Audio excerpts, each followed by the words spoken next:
penggelumbungan markup barang atau proyek itu adalah merampok uang rakyat. Kalau bikin proyek yang nilainya 100 juta, ya 100 juta. Bikin rumah 100 juta, ya 100 juta. Jangan 100 juta dibilang 150 juta. Budaya ini harus kita kurangi, saudara-saudara. Bukan kurangi, maaf, harus kita hilangkan.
Hadirin disilakan duduk kembali.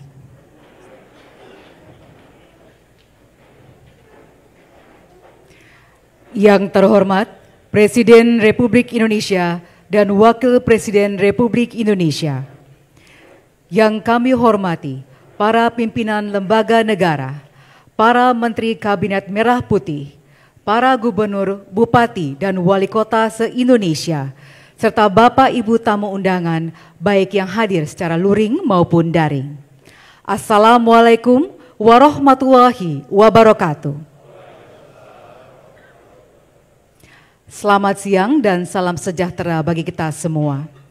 Puji dan syukur senantiasa marilah kita panjatkan kehadirat Tuhan Yang Maha Esa, karena atas limpahan rahmat dan karunia-Nya di hari yang berbahagia ini, kita dapat berkumpul bersama dalam rangka pengarahan Presiden Republik Indonesia pada acara Musyawarah Perencanaan Pembangunan Nasional, Rencana Pembangunan Jangka Menengah Nasional tahun 2025-2029.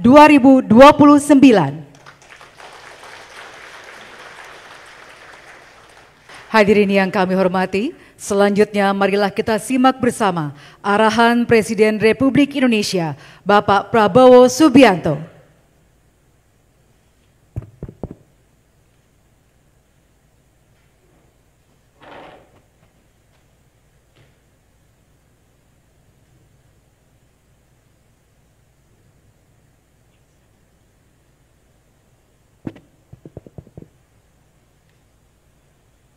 Bismillahirrahmanirrahim. Assalamualaikum warahmatullahi wabarakatuh.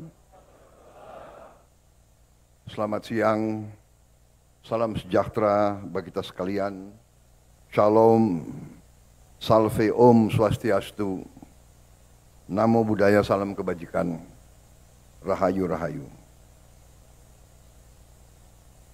Yang saya hormati Wakil Presiden Republik Indonesia, Saudara Gibran Raka Buming Raka, Menteri Perencanaan Pembangunan Nasional sebagai tuan rumah Profesor Dr. Insinyur Rahmat Pambudi,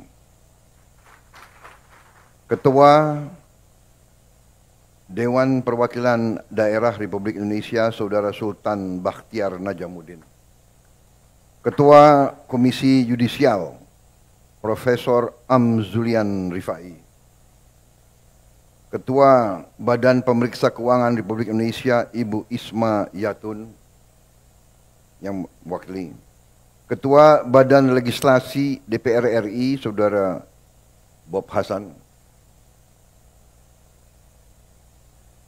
para menteri koordinator, para menteri dan wakil menteri Kabinet Merah Putih, para kepala badan, kepala lembaga pemerintahan, Jaksa Agung, Kepala BIN, Kapolri, Panglima TNI, Gubernur Lemhanas, Gubernur Bank Indonesia, Ketua KPK, Ketua BPKP, Ketua PPATK yang saya hormati, para gubernur dan pejabat gubernur, para kepala Badan Perencanaan Pembangunan Daerah, Sekretaris Daerah Provinsi, Bupati, Wali Kota, dan dari seluruh Indonesia, serta para rektor yang hadir secara langsung maupun melalui video conference.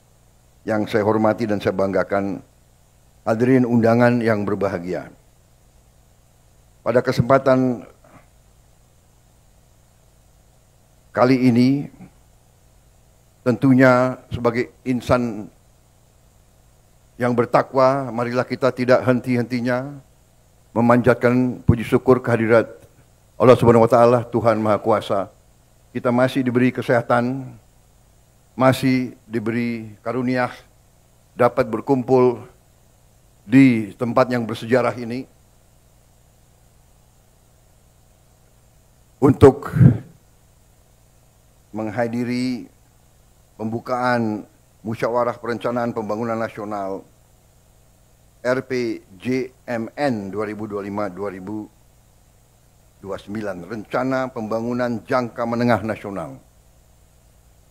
Dalam kesempatan kali ini saya ucapkan terima kasih kepada Kepala Bappenas dan seluruh jajarannya, serta seluruh gubernur dan kepala Badan Perencanaan Daerah, Pembangunan Daerah yang telah bekerja keras menyusun dan menghasilkan rencana pembangunan jangka menengah ini.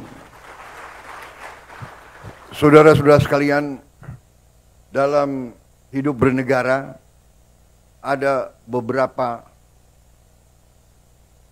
filosofi bernegara yang bermuara kepada faham ekonomi.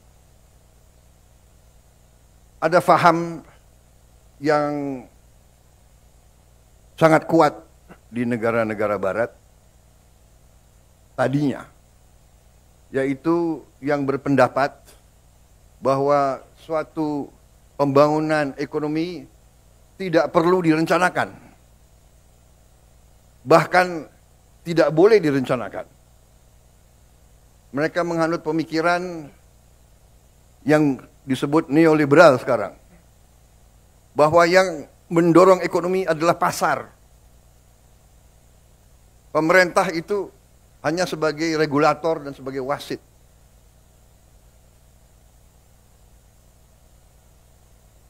Bangsa Indonesia dalam Undang-Undang Dasar 1945, pendiri-pendiri bangsa Indonesia tidak menghanut faham itu. Pendiri-pendiri negara ini menghanut faham bahwa perekonomian disusun atas dasar azas kekeluargaan. Pemerintah bukan hanya wasit, pemerintah bertanggung jawab. Pemerintah dipilih oleh rakyat. Pemerintah harus menjadi pengayom rakyat. Pemerintah harus jadi pemimpin. Pemerintah harus jadi pelopor. Pemerintah harus menjadi pengelola. Pemerintah harus memanage ekonomi. Pemerintah harus menjaga segala kekayaan bangsa Indonesia.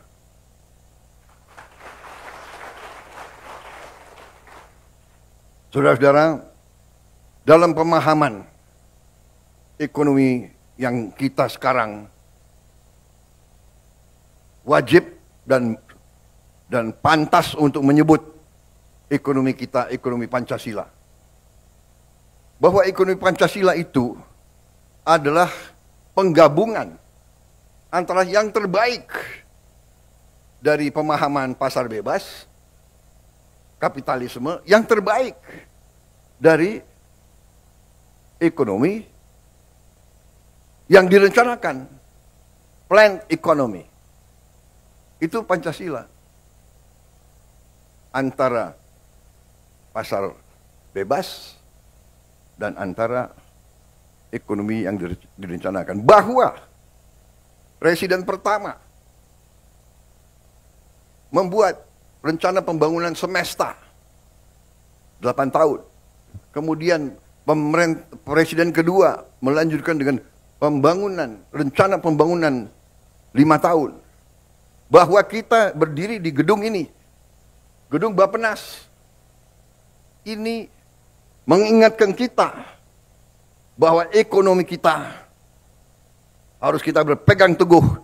Ekonomi kita adalah ekonomi Pancasila, ekonomi yang berazas kekeluargaan. Bahwa kita masih teguh, masih berpegang bahwa pembangunan harus direncanakan. Kita mengerti dan kita paham bahwa belum tentu rencana yang terbaik mencapai sasaran 100%. Tetapi azas kehidupan bernegara mengajarkan kepada kita tanpa perencanaan kita tidak tahu arah yang harus kita lakukan. Dalam setiap organisasi, dalam hidup swasta, dalam korporasi pun harus ada perencanaan. Apa rencana strategis kita? Apa yang akan kita mencapai? Saudara-saudara sekalian, karena itu jelas bagi setiap pemerintah kita diarahkan oleh pembukaan Undang-Undang Dasar Negara Republik kita 1945. Kita diarahkan. Tujuan nasional yang ditetapkan oleh pendiri-pendiri bangsa kita, yang mendirikan bangsa ini melalui suatu pengorbanan, suatu perjuangan. Mereka merasakan imperialisme, mereka merasakan dijajah, mereka merasakan bahwa kita, warga negara Indonesia waktu itu adalah warga negara kelas 3, kelas 4.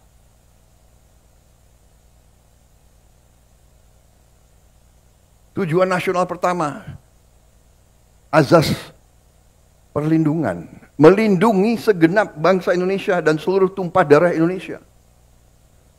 Melindungi. Saya disumpah, Saudara Wakil Presiden disumpah untuk menjaga, menjalankan Undang-Undang Dasar.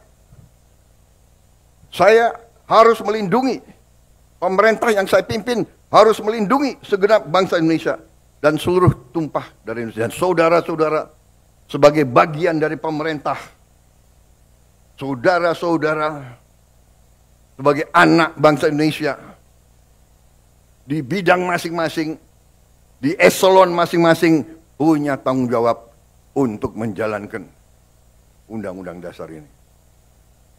Kita harus melindungi rakyat kita. Melindungi dalam arti yang lengkap, dalam arti komprehensif, dalam arti yang menyeluruh. Melindungi secara fisik. Melindungi secara fisik artinya rakyat kita harus cukup makan.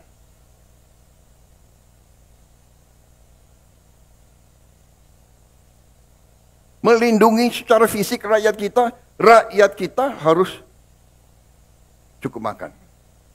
Melindungi segenap tumpah darah artinya kita harus swasembada pangan. Bagaimana kita mau lindungi segenap bangsa kalau kita tidak bisa jamin makan? Tidak ada negara, tidak ada peradaban tanpa pangan. Saya ingatkan saudara-saudara sekalian. Mari kita kembali ke dasar pengetahuan. Jadi perencanaan pembangunan nasional ini penting.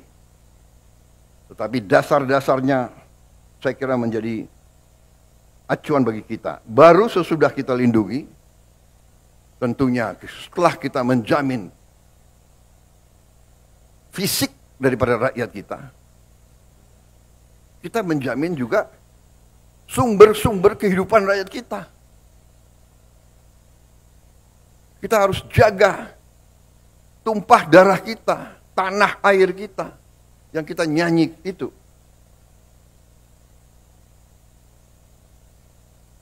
Memajukan kesejahteraan umum. Perintah Undang-Undang Dasar. Mencerdaskan kehidupan bangsa. Dan kita ikut melaksanakan ketertiban dunia. Kita juga berperanan. Tapi bagaimana kita berperanan kalau rumah kita tidak beres? Kalau dapur kita tidak beres? Jadi saudara-saudara, ini penting saya sampaikan karena upaya kita untuk swasembada pangan dan swasembada energi ini adalah dasar kedaulatan. Dasar kedaulatan. Begitu kita menjamin swasembada pangan kita, dan insya Allah dalam beberapa tahun kita menuju swasembada energi, harus ya, karena ada budaya di bangsa Indonesia ini saya perhatikan, ya, segelintir tentunya, tapi kadang-kadang segelintir orang-orang yang menganggap dirinya pintar, selalu meragukan kemampuan bangsa Indonesia. Rasa rendah diri.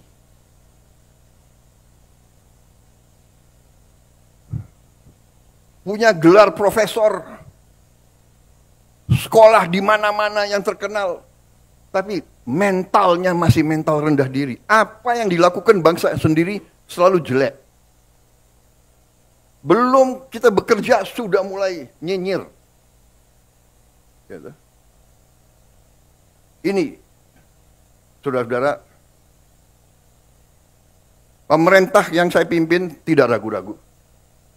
Kita berpegang kepada Undang-Undang Dasar 45. Kita berpegang kepada cita-cita pendiri bangsa Indonesia. Kita berniat baik, kita ingin memimpin bangsa ini dengan pemerintah yang bersih. Itu keinginan kita. Dan itu tekad kita. Dan insya Allah, dengan kehendak dan tekad yang baik, insya Allah kita akan mencapai. Indonesia harus mempunyai pemerintah yang bersih. Indonesia harus memiliki pemerintahan yang bersih. Saudara-saudara, berkali-kali di setiap kesempatan saya bicara, kita harus hentikan kebocoran-kebocoran. Menghentikan. Dan sekali lagi saya ingatkan, aparat pemerintah sangat menentukan. Aparat pemerintah sangat menentukan kebocoran-kebocoran untuk dihentikan. Penyelundupan dari luar ke dalam. Penyelundupan dari luar ke dalam adalah membahayakan kedaulatan Indonesia. Penyelundupan tekstil mengancam industri tekstil kita. Mengancam kehidupan ratusan ribu pekerja kita.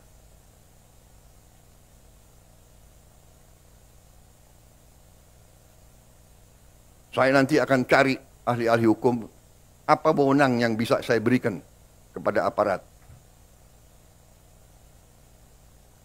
kapalnya ditenggelamkan.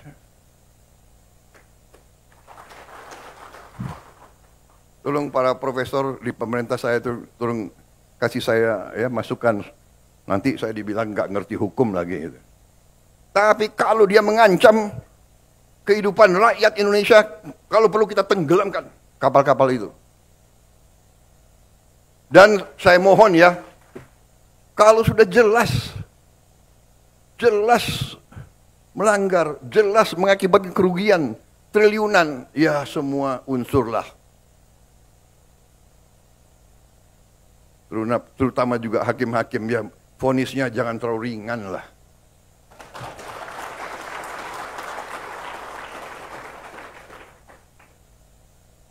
Nanti dibilang Prabowo nggak ngerti hukum lagi. Tapi rakyat pun ngerti, rakyat di pinggir jalan ngerti. Ngerampok triliunan, kalau triliunan, ratusan triliun. Vonisnya sekian tahun. Nanti jangan-jangan di penjara pakai AC, punya kulkas, pakai TV. Tolong Menteri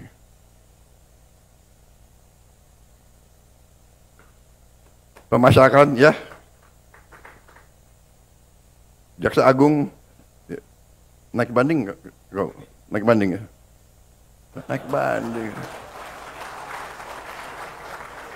Vonisnya ya 50 tahun begitu kira-kira itu.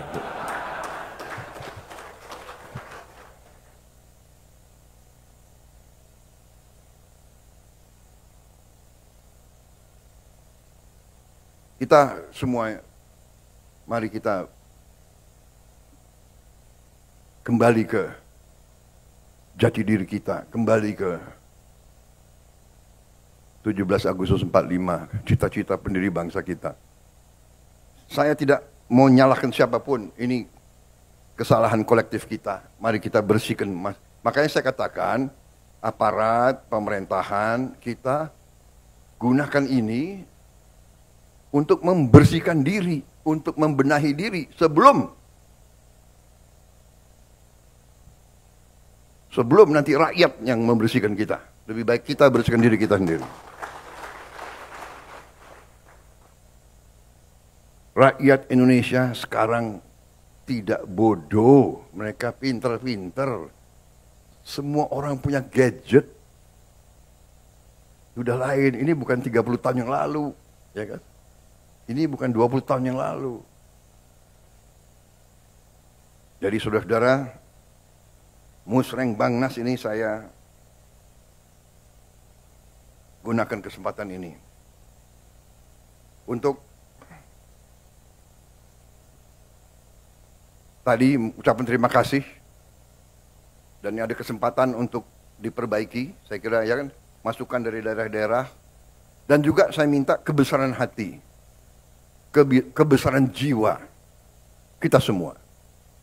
Rakyat saya yakin akan sabar. Rakyat kita rakyat yang baik. Mereka mengerti siapa yang di atas jalan yang benar, siapa yang tidak di atas jalan yang benar. Saudara-saudara sekalian. Jadi, marilah kita berbuat yang terbaik. Dalam arti perencanaan ini kita laksanakan dengan realisme, dengan hal-hal yang konkret. Ya. Terima kasih. Ada angka tadi, ya kita memang saya mencanangkan pertumbuhan 8%. Banyak yang tidak yakin dan tidak percaya. Ya kita buktikan. Belum tentu kita akan capai 8%. Tapi sekali lagi, ya, pemimpin-pemimpin yang berani, pemimpin-pemimpin yang besar dalam sejarah pengalaman saya sendiri, dalam karier saya sebagai prajurit, Kalau saya hadapi musuh yang berat, saya harus yakin saya akan berhasil. Saya akan menang. Kalau tidak, kita nggak berani berbuat. Bung Karno menyampaikan, mengatakan kepada kita, gantungkan cita-citamu setinggi langit. Kalau kau tidak mencapai langit, minimal kau jatuh di antara bintang-bintang. Itu memang istilahnya memotivasi kita. Kalau Belanda dulu mengatakan bahwa kita ini tidak pantas merdeka, tahun 45. Belanda mengejek kita. Apa? Kamu? Hei, orang Indonesia, hei orang pribumi, kau mau merdeka? Bikin peniti saja tidak bisa. Dulu kita dituduh bikin peniti saja tidak bisa. Tapi kita mau merdeka. Proklamasi kemerdekaan kita berapa itu? Mungkin tiga baris ya. Proklamasi yang tersingkat saya kira dalam sejarah dunia, iya kan? Hal-hal yang menyangkut pemilihan akan pokoknya administrasi belakangan ya, merdeka dulu, kan begitu. Tapi sekarang tidak, administrasi harus baik, ya kan? Kalau enggak dikejar BPKP, KPK, BPK, kita administrasi baik. Makanya ada Badan Perencanaan Nasional, ada Bapeda. Tapi saya minta kebesaran jiwa dalam arti ini. Ada prioritas kita. Ya, jadi mungkin KL-KL sebagian tidak akan mendapatkan anggaran yang dicita-citakan. Saat ini, nanti kita lihat perkembangannya. Ya, jangan ganggu Menteri Keuangan terus. Karena Menteri Keuangan itu bertanggung jawab kepada saya. Waktu saya Menteri Pertahanan, selalu saya dibatasi oleh Menteri Keuangan.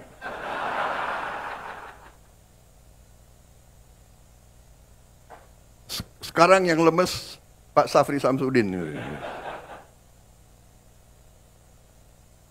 Kalau dia merasa dibatasi oleh Menteri Keuangan, nanti Menteri Keuangan mengatakan, ini perintah Presiden.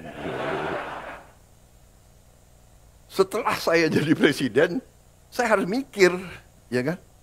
Pertahanan sangat penting, tapi anak-anak ini harus makan. Iya kan? Guru-guru gajinya harus diperbaiki. Hakim-hakim harus segera dibikin rumah-rumah dinas yang layak. Tidak boleh ada hakim yang kontrak.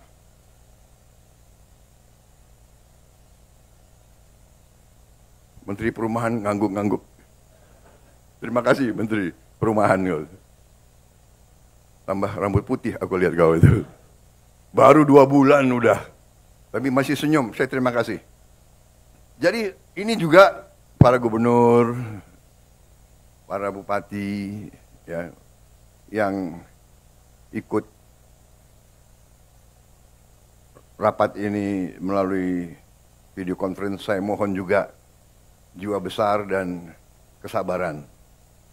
Mungkin ada beberapa yang harus kita dahulukan. Tapi percayalah ujungnya nanti gubernur bupati yang akan merasakan. Contoh, dana desa adalah sekarang 1 miliar 1 tahun. Benar ya? Dengan program makan bergizi, ya, itu nanti uang yang beredar di desa mungkin akan naik 5, 6, 7 kali. saudara-saudara sekalian. Jadi bukannya kita akan tambah, tapi melalui mekanisme yang kita yakin harus sampai ke sasaran. Harus sampai ke sasaran.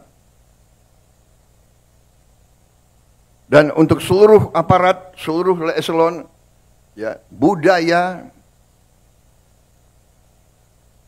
markup, budaya penggelumbungan proyek dan anggaran itu adalah korupsi.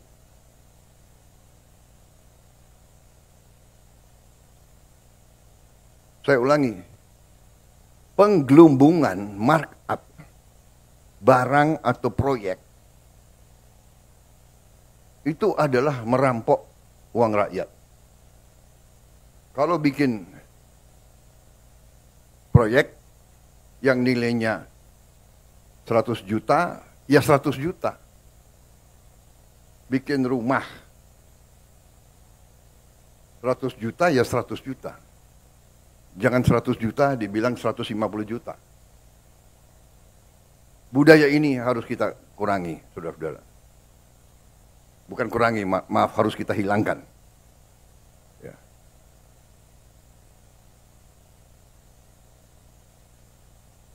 Saya tidak akan ulangi angka-angka, saudara sudah sering dengar ceramah saya, ya, apa itu ICOR, incremental capital output ratio kita terlalu tinggi.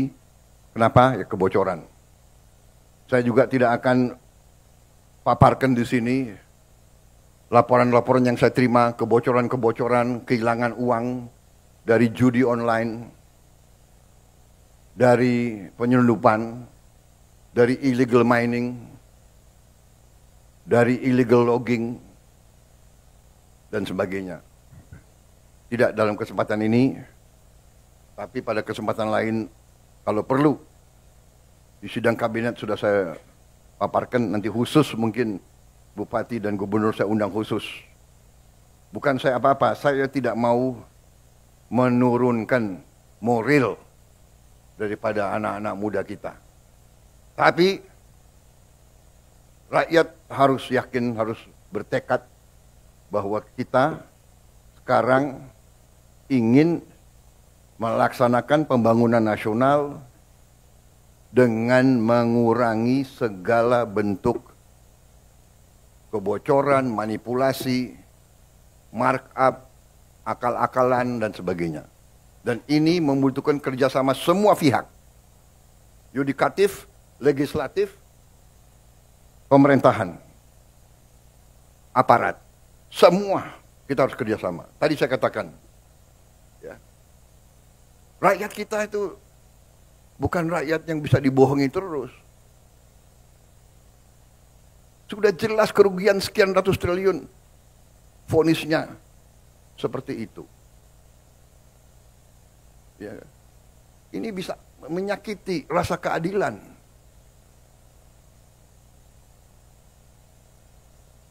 Ada yang curi ayam dihukum berat, dipukulin. Saya kira demikian yang ingin saya sampaikan, saudara-saudara. Terima kasih. Musrem Bangnas laksanakan dengan sebaik-baiknya. Terima kasih pada gubernur, saudara-saudara adalah pemimpin yang paling dekat sama rakyat. Saudara yang paling dekat, para bupati yang paling dekat, yang paling tahu masalah. Insya Allah dengan kita ngelola dengan baik, penghasilan untuk negara akan baik, real, dan tidak terlalu lama. Ya. Kita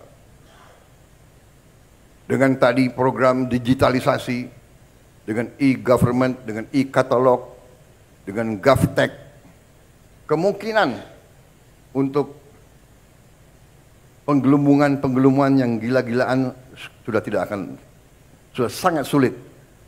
Sudah sangat sulit. Di semua KL kita akan melihat nanti hasilnya. Demikian yang ingin saya sampaikan, saudara-saudara sekalian. Saya optimis. Saya yakin bahwa kita akan berbuat baik dan kita akan bikin kaget semua pihak luar negeri.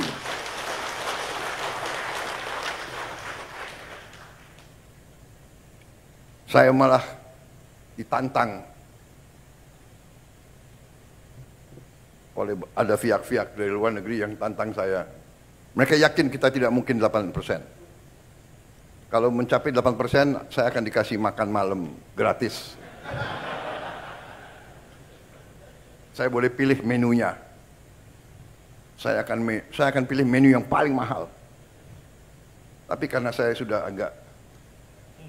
saya harus mengurangi berat badan, jadi bagaimana itu? Terima kasih Bappenas dan seluruh jajarannya atas kerja keras saudara-saudara. Terima kasih Bapeda, Gubernur. Kita melangkah menatap hari besok dengan gagah, dengan keyakinan. Kita kompak. Kita bersyukur kepada Tuhan, bersyukur, negara lain penuh kesulitan, negara lain penuh ketegangan, pertikaian. Saya sampai, kalau keliling luar negeri, saya sampai merasa banyak negara terlalu berharap dari Indonesia. Saya sampai ngeri sendiri, terlalu berharap, disangka kita ini sudah jadi apa begitu. Minta kami mohon ini, terutama mereka sangat membutuhkan kelapa sawit kita. Ternyata kelapa sawit jadi bahan strategis rupanya. Banyak negara itu takut tidak dapat kelapa sawit. Bayangkan. Jadi jagalah ya para bupati, gubernur, para pejabat tentara, polisi, jagalah kebun-kebun kelapa sawit kita di mana-mana, itu aset negara. Dan saya kira ke depan kita juga harus tambah tanam kelapa sawit. Nggak usah takut apa itu katanya apa, membahayakan apa itu deforestation, ya kan? Namanya kelapa sawit ya pohon, ya kan? Betul nggak? Kelapa sawit itu pohon, ada daunnya kan? Ya, dia keluarkan, dia menyerap karbon dioksida. Dari mana kok kita dituduh? Ya kan? Yang boten-boten aja itu orang-orang itu. Jadi kita baik-baik aja, kita tidak, bahkan mereka bingung. Waktu mereka mau apa tuh, ngomong-ngomong mau batasi, kita nggak boleh apa, Eropa kan mau batasi, sekarang bingung sendiri. Saya bilang, oh terima kasih, kita nggak jual ke Anda, terima kasih, saya bilang. Mereka panik sendiri di situ sekarang. Tuh, nanti semua industri coklat mereka kacau itu kan, bikin coklat itu kan dari kelapa sawit itu, sebagian dari itu. Deterjen, apa itu, kosmetik, bingung sendiri mereka, nggak apa-apa. Saya kira itu dari saya, terima kasih. Wassalamualaikum warahmatullahi wabarakatuh.